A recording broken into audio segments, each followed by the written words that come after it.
He went with his disciples over the Kidron Brook. There was a garden, Gethsemane. He often entered there. Judas, who'd betray him, knew the place quite well. Jesus met with his disciples in a sort of spiritual citadel. Judas, having received a garrison of troops, officers from the chief priests and Pharisees came with lanterns and weapons. Jesus, knowing all things, went to them and said, "Who are you seeking?" "Jesus of Nazareth." Jesus said, "I am he." Judas, who betrayed him, also stood with them. When he said, "I am he," they drew back and fell to the ground. He asked them again, "Whom are you seeking?" "Jesus of Nazareth. I told you, I am he. If you seek me, let these others go their way." Having spoken earlier, his saying being fulfilled, "Of those whom you gave me, not one would go astray." Peter had a sword, struck the high priest's servant, cut off his right ear, being a little too fervent. Jesus said to Peter, "Put your sword into its sheath. Shall I not drink the cup which my Father gave to me?" The captain and the officers took Jesus and they bound him. They led him to Annas, the father-in-law of Caiaphas. Caiaphas advised the Jews it would be helpful that one man should die for all the people. Peter followed Jesus, as did another of his disciples. But Peter stood at the door outside the courtyard.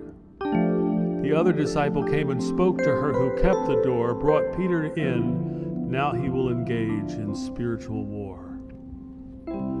The servant girl who kept the door said to Peter, "I believe that you are one of his disciples." "You are one of his disciples," putting him on the spot. Peter looked right at her and said, "I am not."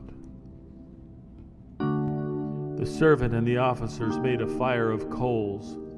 Standing there outside in the courtyard, they warmed themselves as Peter did by the enemy's fire, waiting to see what would happen, what would transpire. The high priest asked Jesus about his doctrine. Jesus said, "I spoke openly to the world. I always taught in the temple where Jews meet in public, and in secret I have never uttered a word." When he said these things, one struck Jesus with his hand. "How dare you answer the high priest with contempt?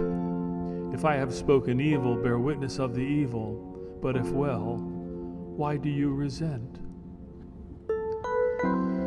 Peter stood and warmed himself.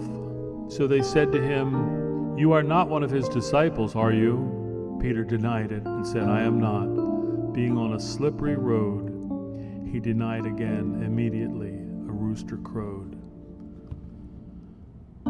They led him to the praetorium. The Jewish leaders remained kosher.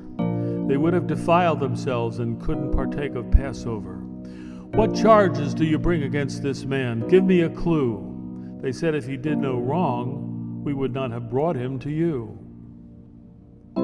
Pilate said, "You judge him according to your law." They said, "It's not lawful for us to put anyone to death." Then Pilate said to Jesus, "Are you the king of the Jews?" Jesus said, "Do you speak for yourself, or did others give you this news?" "Your own nation has delivered you to me," Pilate said. "Talk to me and tell me what you've done." "My kingdom is not of this world, I fear. My kingdom is from heaven, very far from here." Pilate said to him, "Are you a king then?" Jesus answered and said, "Yes, I am a king. For this cause I was born, that men would have a choice. Everyone who is of the truth hears my voice." Pilate said to him, "What is truth?" He then went out to the Jews and said, "I find no fault in him." The custom is, I release at Passover someone to you. Will it be Barabbas or the King of the Jews?